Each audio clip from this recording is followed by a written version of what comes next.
Cuban Missile Crisis. And I wanted to frame this for you in a question. How do you respond to provocation? How do you respond to provocation? And what we're going to do, we're going to examine some historical documents, and we're going to determine and make a determination on how President Kennedy handled the Cuban Missile Crisis.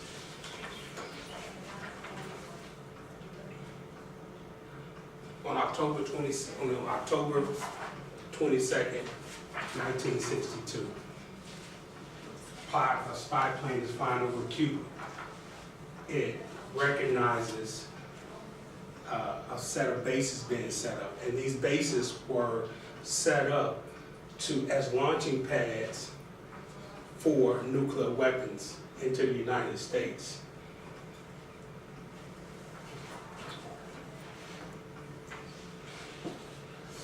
Anytime you're doing historical research, you always want to go back and look at the historical documents, the historical documentation. And this is an actual framework of what was actually seen by that spy plane that was flying over Cuba. And what happened when they took these things, when they took this photograph back, it went back to analysts, and the analysts were able to analyze this and brief the President of the United States. A little bit more of a close-up would be this. That's exactly what you would see from plane view. I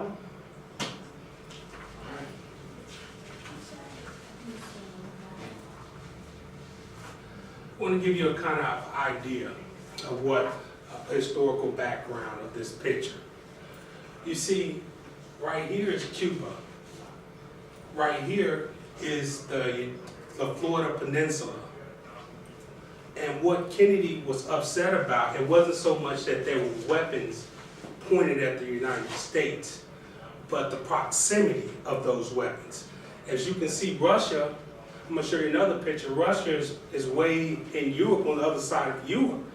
But if you have weapons right here in Cuba, it's easy access. The proximity of nuclear weapons made it just unbearable for it. It made the U.S. safer. You're the president. You're supposed to make the United States safer, not weaker.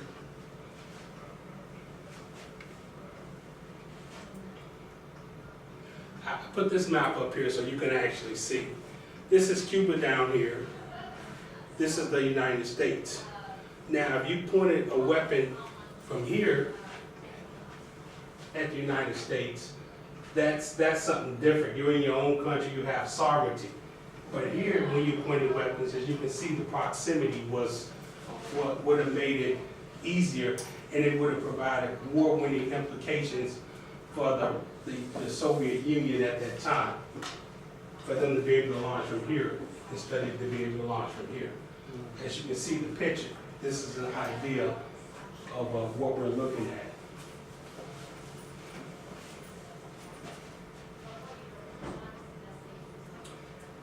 This is the thing I want to talk to you about. Anytime that you have an incident, anytime you have something going on, you have to look at the person's worldview. How does the person view this? How does the person, so our experiences, our environment, and all of these things kind of make up our worldview. And sometimes your worldview will be challenged. So when you look at, there are really two occasions in which JFK built his character and made him uniquely prepared to handle this situation. Can I read that? Go ahead, read it. On 24th April 1943, JFK was asked to take command of the actual Patriot boat near the Solomon Islands, here in the Pacific. Life in the South Pacific, there you go, was smooth sailing until August 2nd, 1943, when a Japanese destroyer struck PT-109, killing 2 of Jack's men and severely injuring nearly everyone else on the crew. Though Kennedy sustained major back injuries in the collision, he conducted himself with courage, poise, and stoicism. That's exactly correct. Excellent. But what I'm going to say, if you've been to war, if you've been injured, you've been hurt, you're less likely to want to send people into war. You want to exhaust all diplomatic means before you send someone into war. And my supposition is that since he experienced it and was injured, that made him prepared to want to exhaust all diplomatic means. Another thing that was in his background, he wrote a book called Why England Slept. And it was a book that documented why England was unprepared for the Second World War. And so he's in college writing this book about Neville Chamberlain. Who can anyone tell me who was Neville Chamberlain? Chamberlain was the Prime Minister. He's the Prime Minister of England. And right. And what he's known for, history and appeasement, those two names go together. In that he was unprepared or unwilling to confront a tyrant that needed to be confronted. So you see JFK writing a book on why England slept and why America and why we need to confront tyrants when they need to be confronted. And so he writes this book right here. And this book, it's a great book, a great resource. I don't want to go too far into it, but I did examine it. But it's a great book.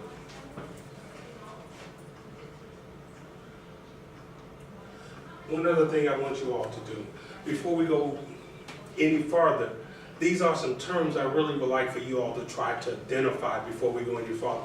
Because if I go too far into the lesson and you don't exactly know what these terms are, then we will have problems going farther. So, can anyone define this one? Let's start something easy. Match this one to one of these terms down there. Which one do you think it is? Soviet Union. Right. Okay. Right. So, which one do you think this is? Read that for me. System of organization or government where the people decide policies or elect representatives to do so. Okay, so what term down here would determine that? Democracy? That's correct.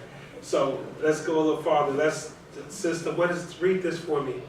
System of organization or government where all property, industry, and capital is owned by the community, not individuals. Which one is that? Socialism. Okay, correct. Now I'm going to go a little farther. I'm going to just put the terms up. So now, these are the terms.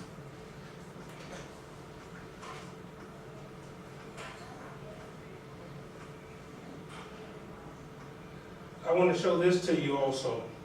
This is the actual map. This is what set Kennedy off. Because this is the actual map of what was put in front of Kennedy at that briefing with his military advisor. So as you can see, when he got this map, you can look all the way to this circle and you can see where those missiles could have hit. All the way up here to Cincinnati, the Midwest. So this is what kind of sets him off. New Jersey State. Okay. As you can see, that paper that I just gave you, I want you to take a look at this right here. And I want you to start off reading right here on this side. I will not be punished, not by Khrushchev, not by you, or anyone else. One thing for certain, I am not going to allow nuclear missiles in my backyard. I want to see a limited military option. I want to hear something out of state. You haven't said a word the whole meeting. I want options. Wait a minute. Okay, so now this is an actual record that was actually declassified no more than 20 years ago. This is just was declassified 20 years ago. So as you can see, he's in a meeting with his military advisors, and they're telling him he needs to launch. He needs to, hey, we need a launch. Those missiles will be in operation. And look what he says. He turns to his advisor and said, I will not be pushed into war, not by Khrushchev, not by anyone. And he talks about the process of exhausting all diplomatic means and not be pushed into war. So if you look at that paper that I gave you, it's right there.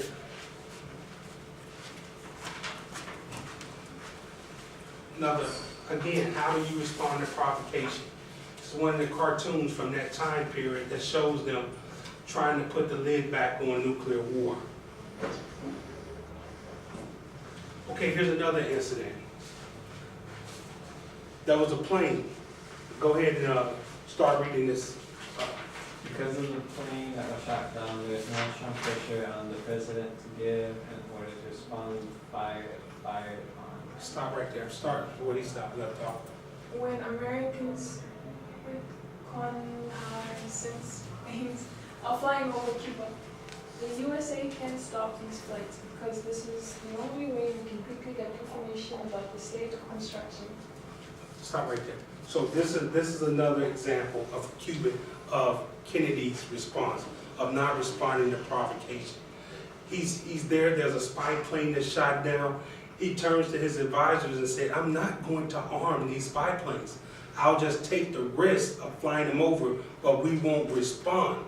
So again, someone is, provoking him to start this war, but yet he uses self-restraint and says, we're just going to take the chance, but we're not going to respond to this.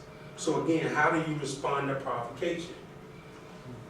You know, reconnaissances, you go and you seek out information, come back. You go, you gather information, you come back and report. So Kennedy's response was very simple. It wasn't a blockade, he used a quarantine. Can anyone tell me what the example of a quarantine is and a blockade? Quarantine is like North Korea. North Korea. Yeah, North Korea. No one in, no one out. No, it's a little bit different. A blockade is where nothing in and nothing out. A quarantine is that you allow things that the island needs to sustain life, but you're not going to you're going to examine military grade things and say that stuff is not going to be allowed to enter into Cuba. So that was the thing. And some of those same dynamics that play out here within the United States because within Hawaii, because we're an island, we're not self-sufficient. If things were to stop coming in, maybe life wouldn't be able to be sustained but for a couple of months. But Kennedy said no military equipment into Cuba. So what did we do? Just set up a bunch of battleships? Set up a bunch of battleships right around Cuba, and anything that was coming in was subject to inspection by the U.S. Coast Guard, the U.S. Navy.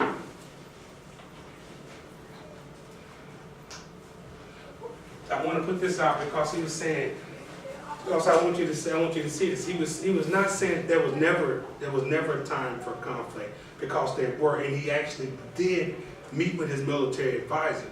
So he wasn't a pacifist in the sense that, hey, I'm going to just let it be and I'm never going to confront him. But he did meet with his advisors.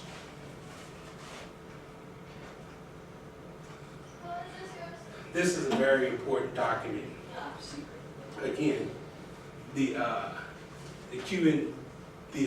a meeting in the Oval Office with his advisors. He started, and this was the battle plan that he laid out. And if this battle plan would have came to fruition, it would have wiped Cuba off the face of the earth. Cuba would have no longer been in existence. And you can see a little bit of part of this down here. As you can see, what does this say right here? Top secret. Top secret. Papers just declassified 20 years ago. So this is some of what came out of that meeting. Can you go ahead and read something a little bit? This The 5 air-face-to-air missile installations in the vicinity of the known missile sites would each be attacked by approximately 8 aircrafts. The 3 MiG airfields defending the missile sites would be covered by 12 U.S. aircraft per field. In total, the defense suppression operations, including the necessary replacement aircraft, would require approximately 100 sorties. There you go. So he did meet with the advisor, but he prepared for war while he was negotiating through diplomatic means. So again, how do you respond to provocation?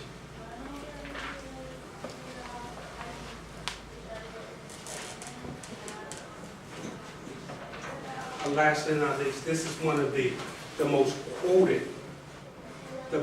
quoted pieces of this time period right here. The most quoted pieces. And this was a letter from Chairman Khrushchev at this particular moment in time, in which he talks to him, and you can always, the tighter that the knot will be tied, and a moment may come when the knot would not be tied so tight that even if we tied it, we would not have the strength to untie it. And then it will be necessary to cut that knot. And what that would mean is not for me to explain to you, because you yourself understand perfectly of what terrible forces our country disposed of. So this is the actual letter that Khrushchev sends the President of the United States at this particular moment in time. And as you can see, it was a tense period.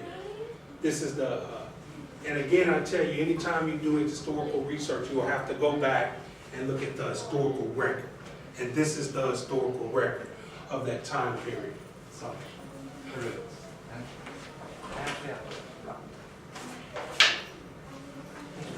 okay.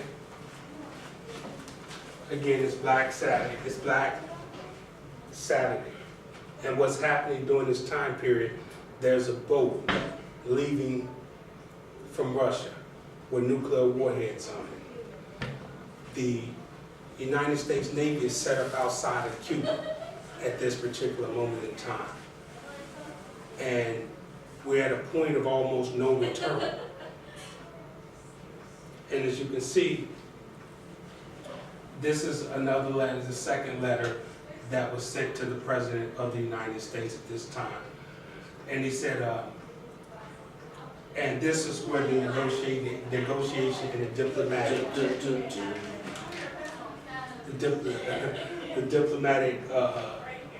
pieces started to take place. And what happened actually was that the United States, the negotiation was that America would take the nuclear weapons out of Turkey,